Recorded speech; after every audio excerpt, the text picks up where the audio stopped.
They say some towns die slowly. But Bodie didn't die. It was abandoned, left to rot, left to freeze. And yet, people who visit still report the same feeling. Like something there is watching, waiting. And worse. Like it remembers. The wind arrives first. It always does.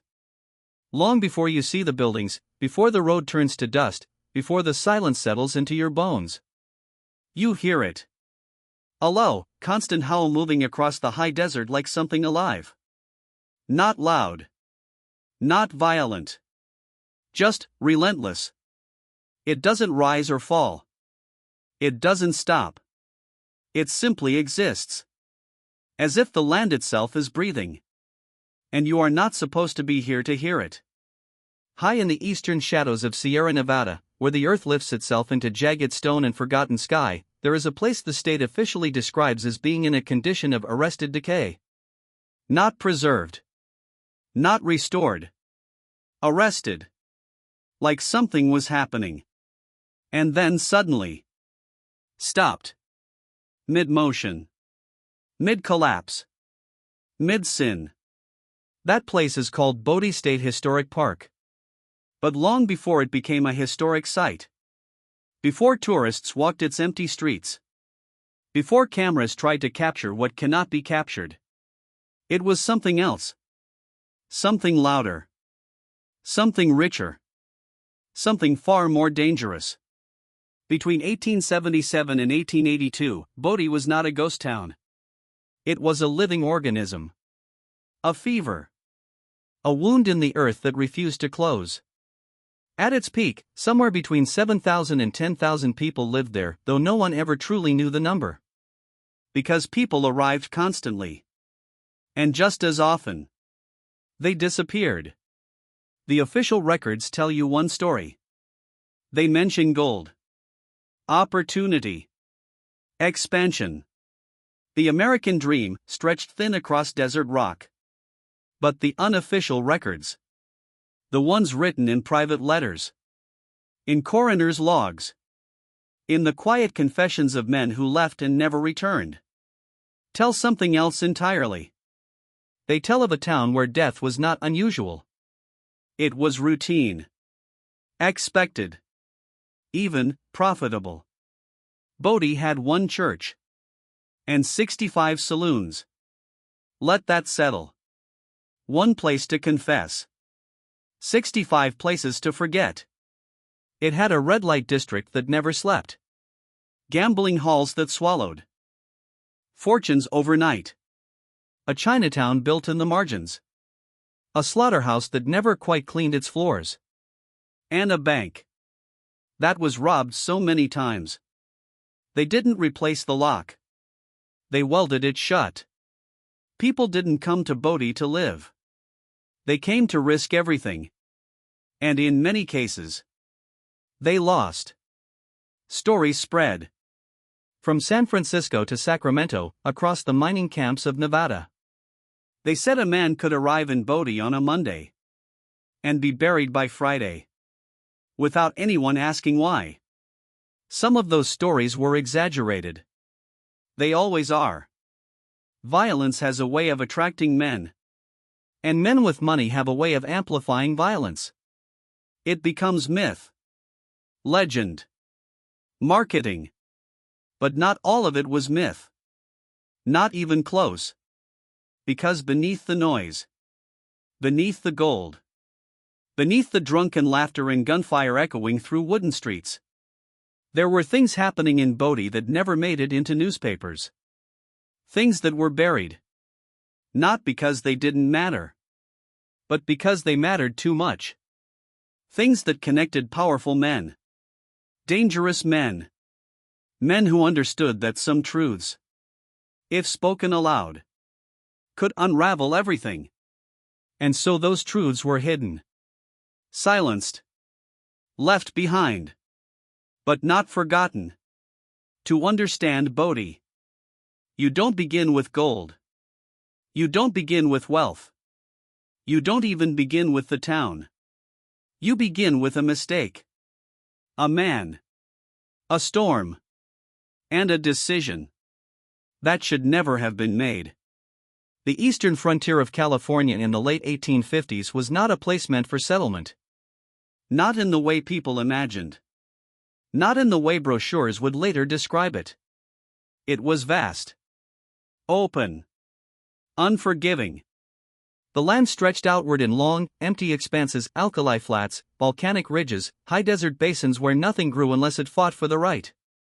There were no forests to hide in. No rivers to follow. No natural shelter. Just exposure. Total exposure. To the sky. To the wind. To whatever came next. And what came next was often death. Winter did not arrive gently here. It didn't wait for December. It didn't ask permission. It came early. Sometimes in September. Sometimes overnight. The temperature could drop 40 degrees in a matter of hours. Winds tore across the basin without resistance, cold, sharp, and merciless. By January, it could reach 30 degrees below zero. And that was before the wind began to cut through bone. The land did not hate you. That would imply intention. It simply did not care. And in that indifference, men died. The Paiute people had known this land for generations.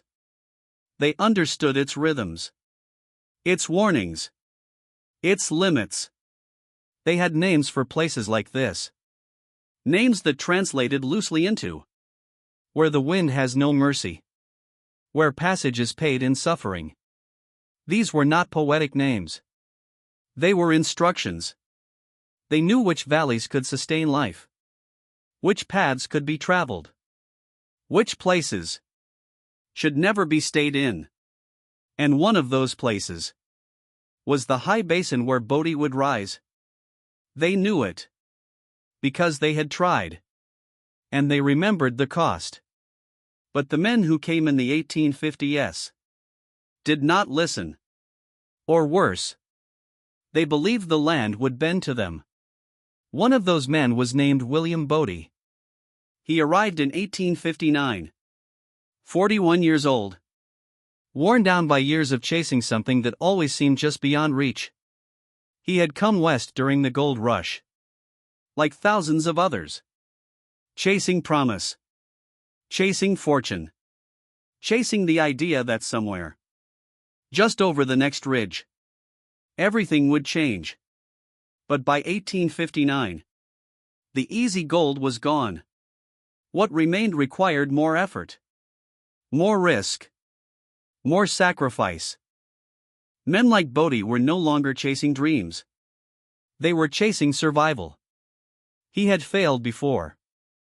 Lost money. Lost time. Lost pieces of himself. But he kept going. Because stopping meant admitting something worse. That the dream had been a lie. So he pushed forward. Into harsher land. Higher ground. Colder air. And eventually, he found something. Not riches. Not yet. But a sign. A glimmer. Gold in a pan. Just enough to whisper. Stay. It was late summer. The land was quiet. Deceptively so. Bodie and his partners, men history barely remembers, began to believe they had found something real. Something worth building on. But the land had not agreed. And it would collect its payment. That winter came early. Faster than expected.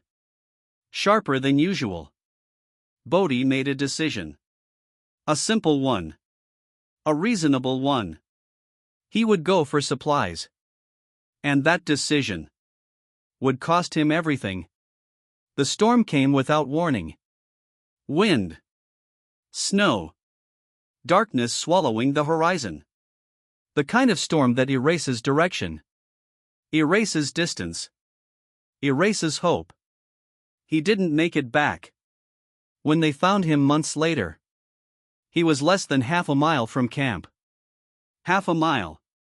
close enough to see it, not close enough to reach it.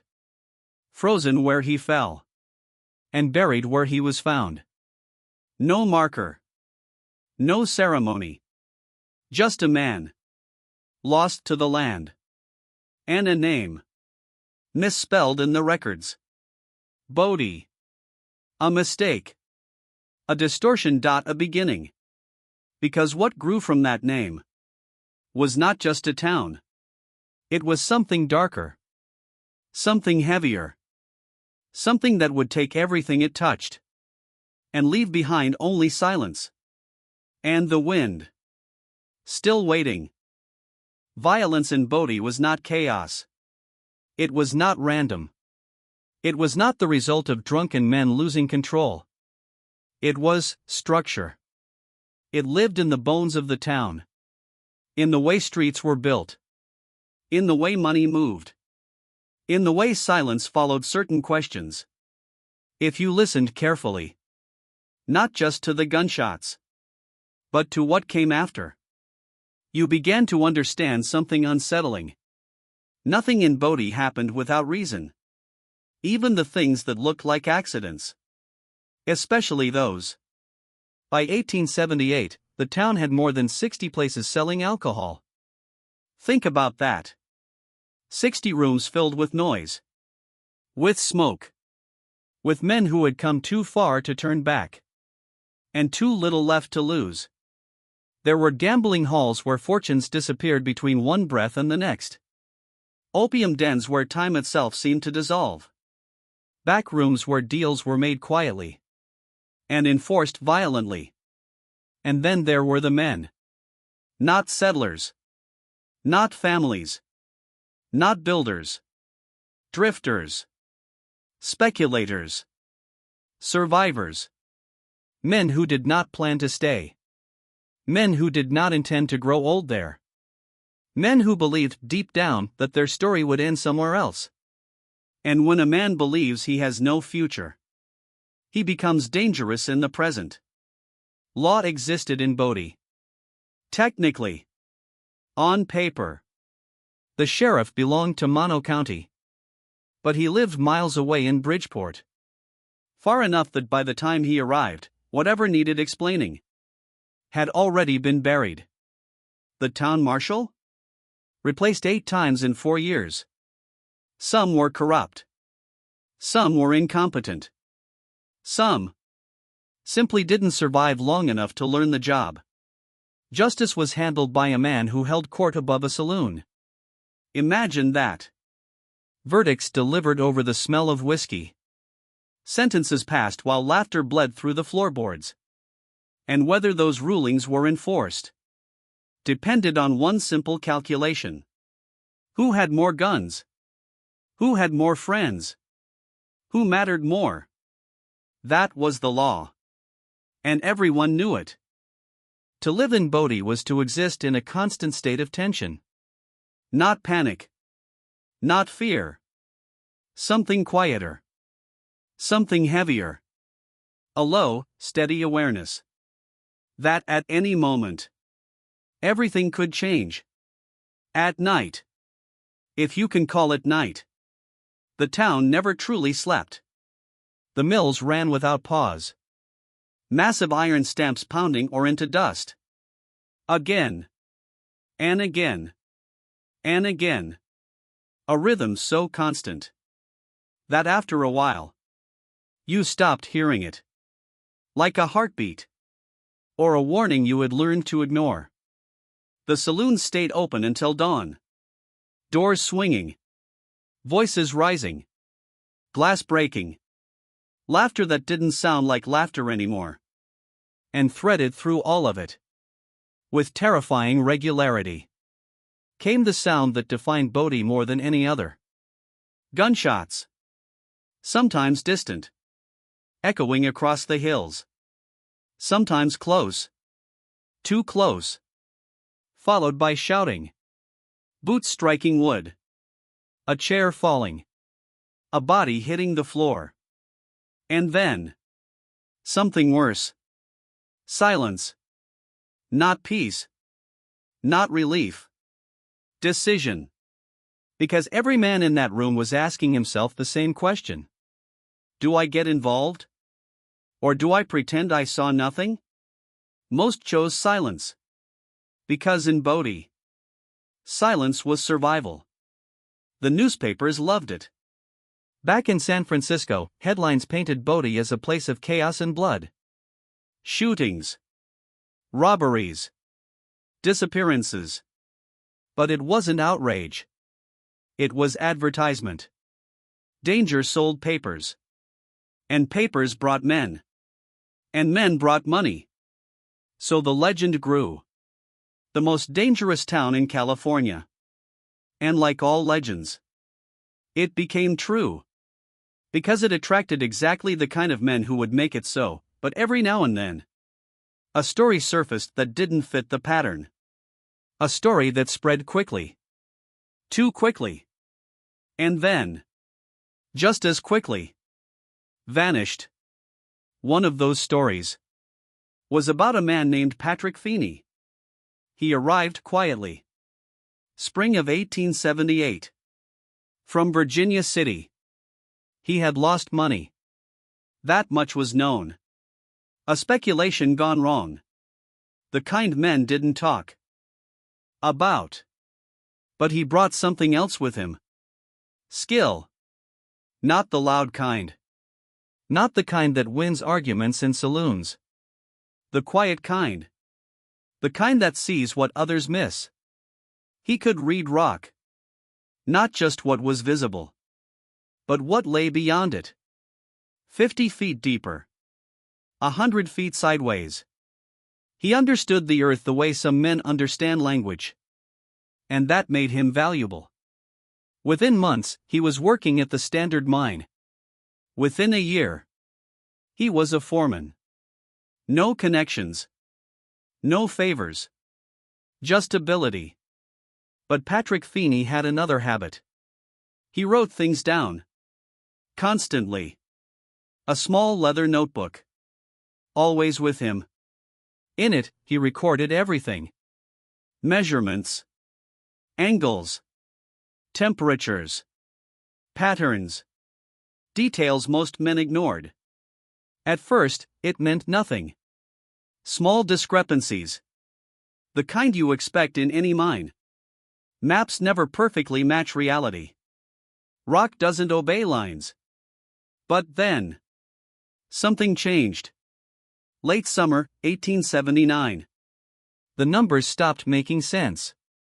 What the mine reported, and what Fehee saw, began to drift apart. Not slightly.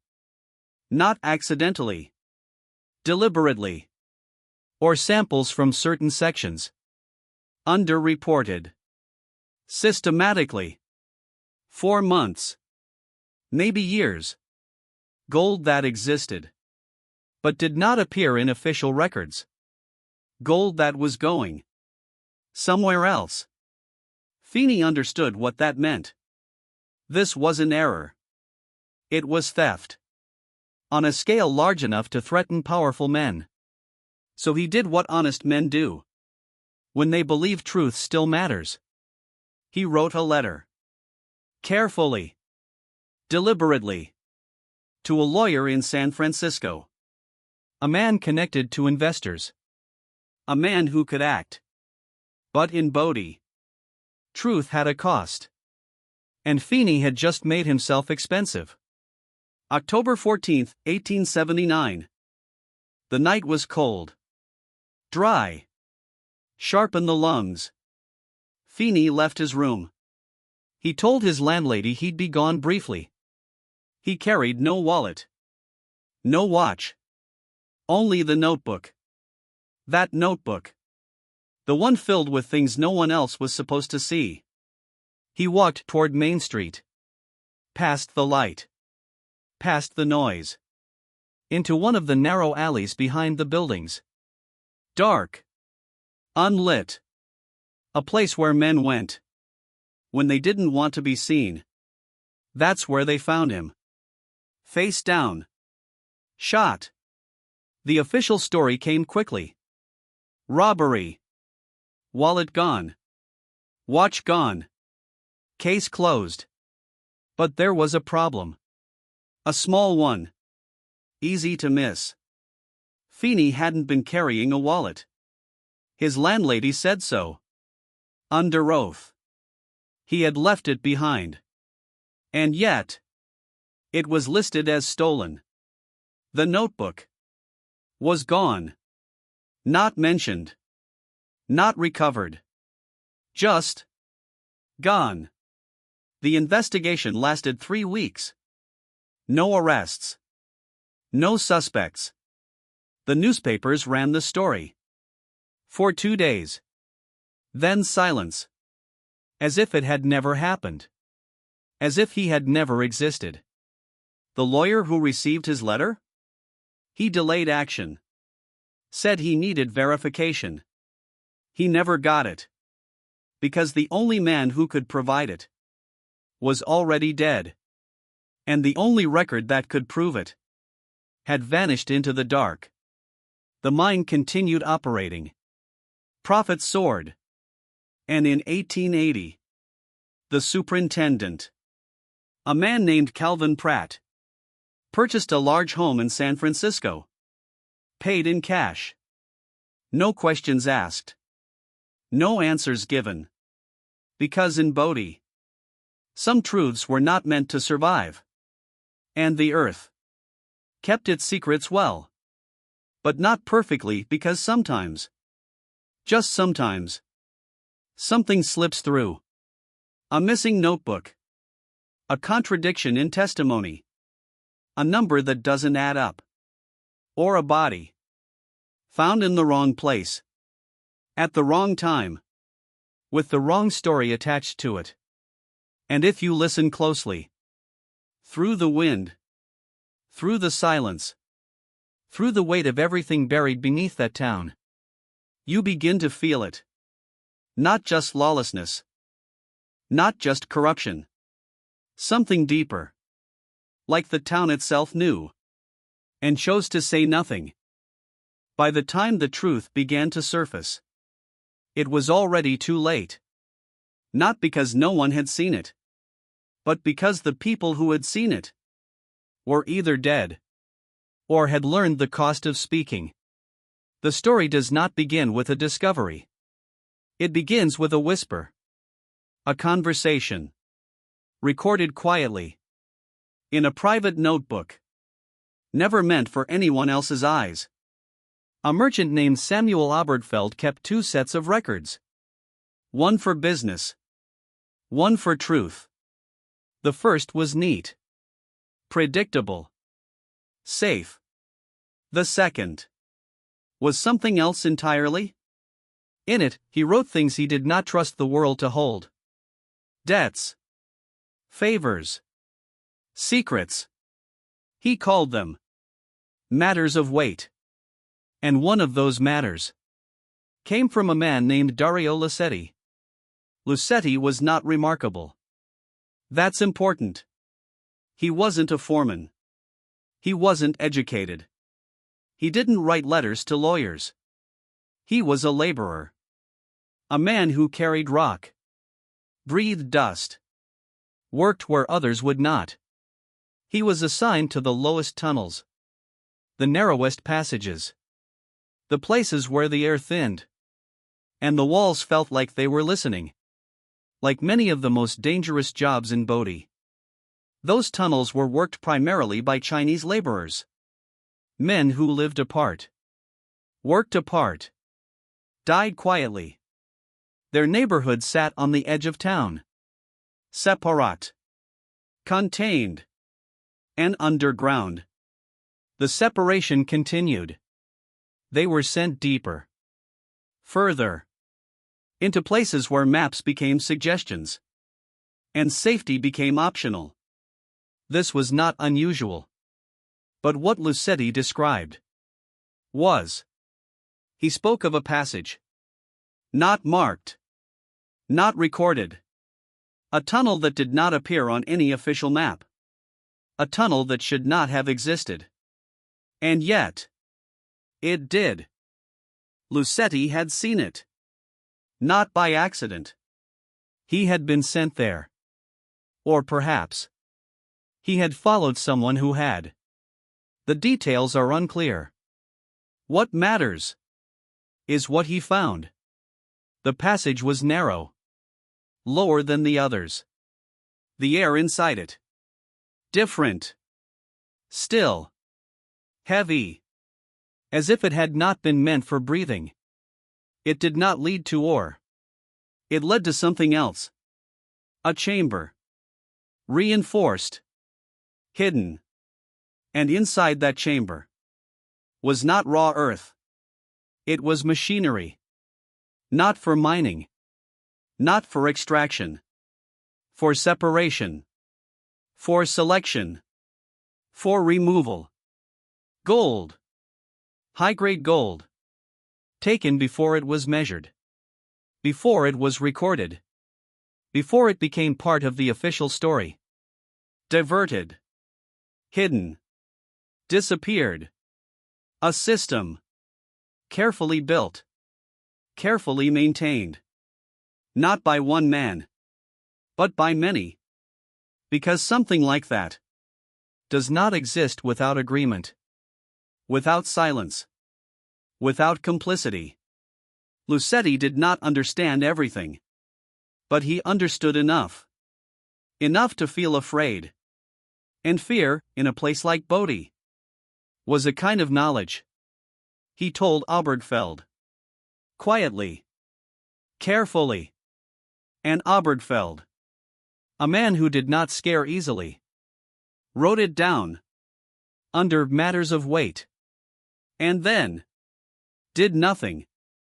Because sometimes knowing something is not the same as being able to survive it. Weeks passed. Winter tightened its grip on the town. And then Lucetti died. March 3, 1882. They said he fell. A simple accident. Wrong place. Wrong time. A shaft he wasn't assigned to. Darkness before dawn. A misstep. That was the official story. But official stories in Bodie had a way of aligning too neatly. His body was found at the bottom. Broken. The depth alone was enough to kill him. No investigation followed. The coroner called it accidental. The cemetery records said something else. Undetermined. Just one word. But in Bodie, that word carried weight. It meant, we know, but we will not say. Obergfeld wrote one final note. Lucetti is dead. The matter he described is beyond my ability to pursue. And that was the end of it. Or it should have been. But secrets like that don't disappear. They sink. And sometimes, years later, they rise again. The town began to change. Not suddenly. Slowly. Like something draining from it. The gold thinned. At first, barely noticeable. Then undeniable. The numbers dropped. $20 per ton. Became 15. Then 12. Then less. Investors in San Francisco began asking questions. Questions that required answers. And answers that no one in Bodie wanted to give. People began to leave. Quietly. The saloons emptied. One by one. Lights went out. Doors closed. The noise faded. Even the wind seemed louder now. The Chinese workers left in groups. No announcements. No goodbyes. Just absence. As if they had always known when it would end. The bank closed. Records vanished with it. And the men who had once controlled everything were gone. Among them, Calvin Pratt. He left early. Before the collapse. Before the questions.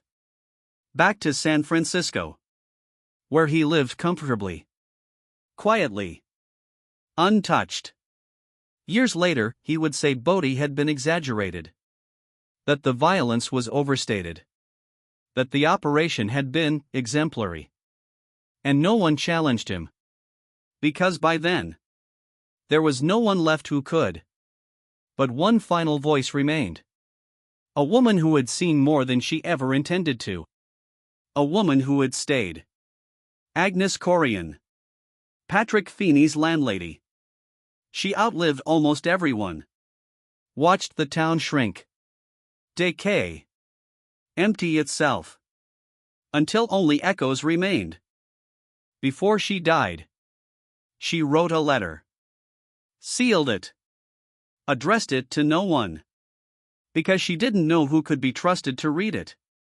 In that letter, she told the truth. The whole truth. Fehee had found the passage. The hidden tunnel. The chamber. The system. He had measured it. Documented it. Written everything down. In the notebook. That notebook. The one that vanished the night he died. He had told her. Just enough. Not names. Never names. But enough to understand. That powerful men were involved. Men who could not afford exposure. Men who would not allow it. She wrote that she had lived with the knowledge for 17 years. And that she was tired. Tired of carrying something that had no place to go. Her final words. I do not know if anyone will act on this. I suspect they will not. But I have written it. That is all I have left. And then, the letter disappeared. Like the notebook. Like the records. Like the truth itself. Fires came next. Dry air. High wind. Flames moved faster than men could react. 63 buildings gone. Including the newspaper office. Its archives. Its letters. Its unpublished stories. All reduced to ash. Gone in a single morning. The editor said he had lost documents. Important ones. Things people had sent him. Then changed their minds about. He never said what they were. He died that winter, and whatever he knew died with him. Another fire. Different cause. Same result. More buildings gone. More history erased. Including a locked room. Inside the old Standard Mine offices. A room no one had been allowed to enter. A room a historian had tried to access. And been refused until the fire opened it. And destroyed whatever was inside. Forever. By the 1940s. Bodie was finished. Not destroyed. Not erased. Just empty. The last residents left. And the town remained. Buildings standing. Windows staring. The winds still moving through them. Unchanged. Unforgiving. In 1962, the state made it official. Bodie State Historic Park. Preserved. But not restored. They called it arrested decay. A place allowed to fall apart. Slowly. Carefully. As if even now, no one wanted to disturb it too much. Because beneath it, something remains. Unseen. Unrecorded. And perhaps unforgiven. There is a place in Bodie that no one is allowed to enter. Not because it has been thoroughly examined. Not because it has been declared beyond saving.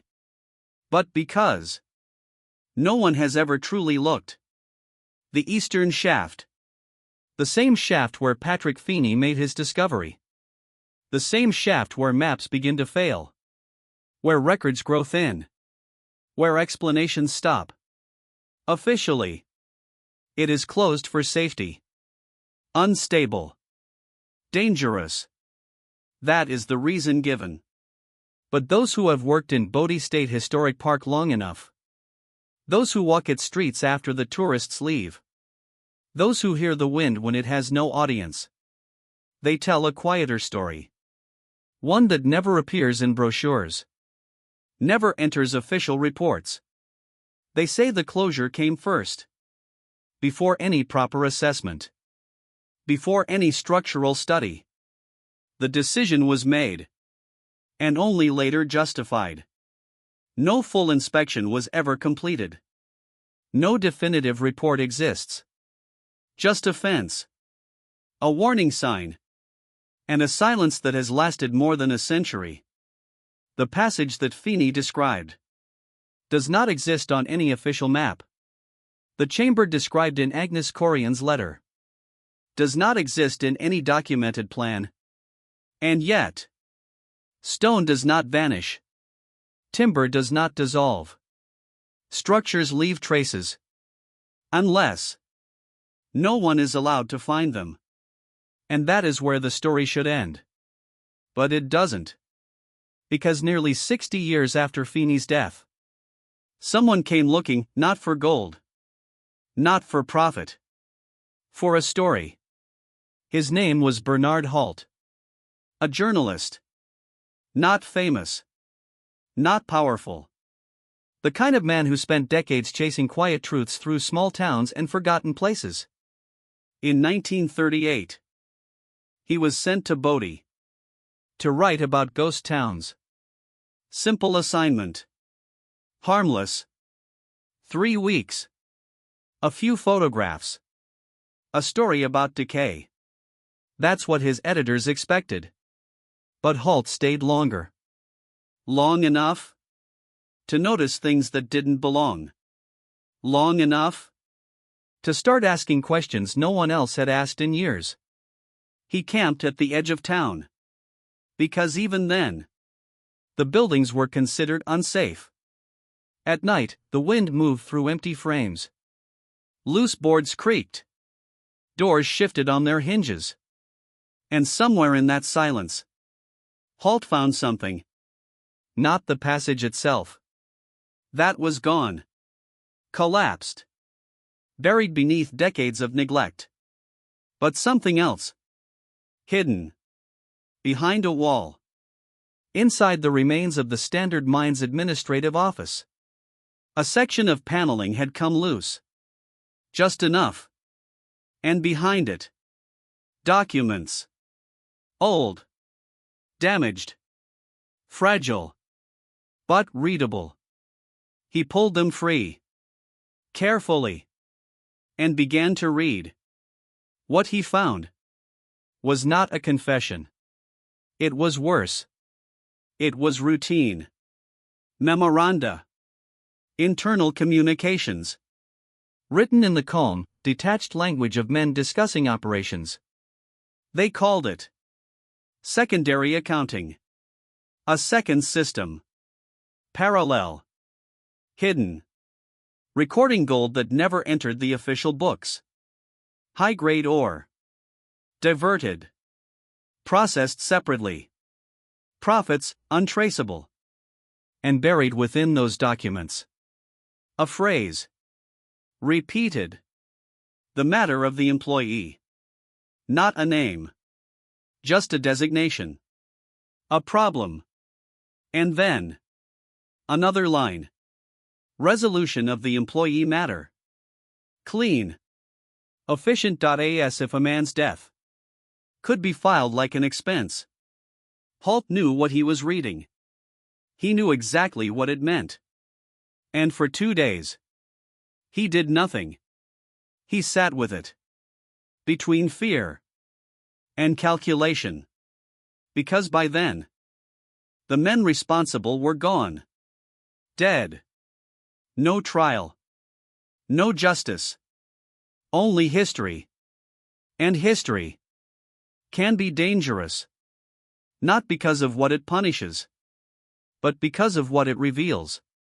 Halt understood something most men never do. Truth does not exist in isolation.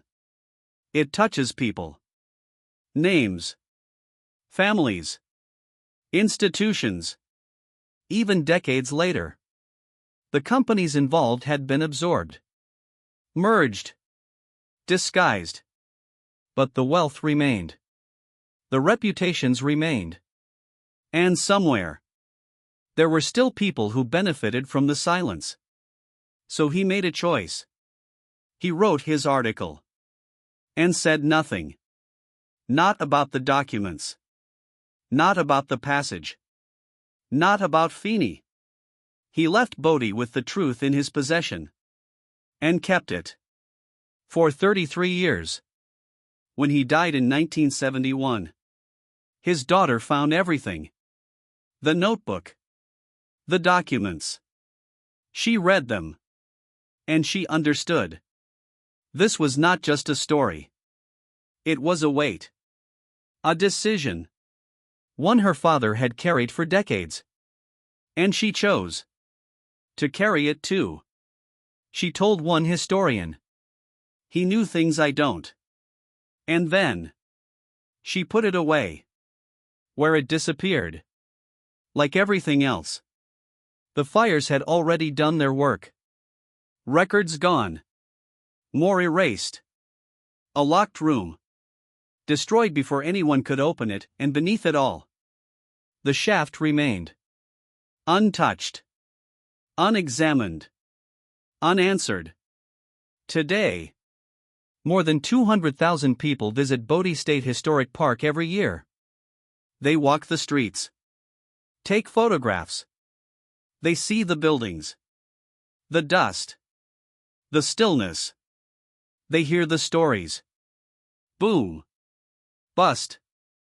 Violence. But they are not told everything. They are not told about Fehee. Or Lucetti. Or the 41 graves marked undetermined. They are not told about the passage. Because the passage, officially, does not exist. And yet, the headframe still stands. Tall. Rigid. Unmoved. Watching. Beneath it, the earth opens. A vertical line into darkness. And somewhere down there, beyond the collapse, beyond the maps, there may still be a chamber. Reinforced. Hidden. Holding nothing now. Except the shape of what once happened. Because gold can be taken. Records can burn. But the space where something occurred remains. And sometimes, that is enough. Bodie is called a ghost town. But that's not quite right. Ghosts are simple. They belong to stories we can dismiss. Explain. Forget. This is something else? This is absence with intention. Silence that was chosen. A history interrupted. At every moment it tried to reveal itself. Not by accident. But by men. Ordinary men. Who understood exactly what they were doing. When they chose not to speak. And generation by generation, that silence held. Until the truth became something fragile. Something partial, something that exists only in fragments. And shadows. And things that were almost said. So the question is not, did something happen in that shaft? We already know the answer. The question is, how much of it was buried on purpose? And more importantly, what would it cost to dig it back up? Because the entrance is still there. Closed. Waiting. And the rock doesn't forget.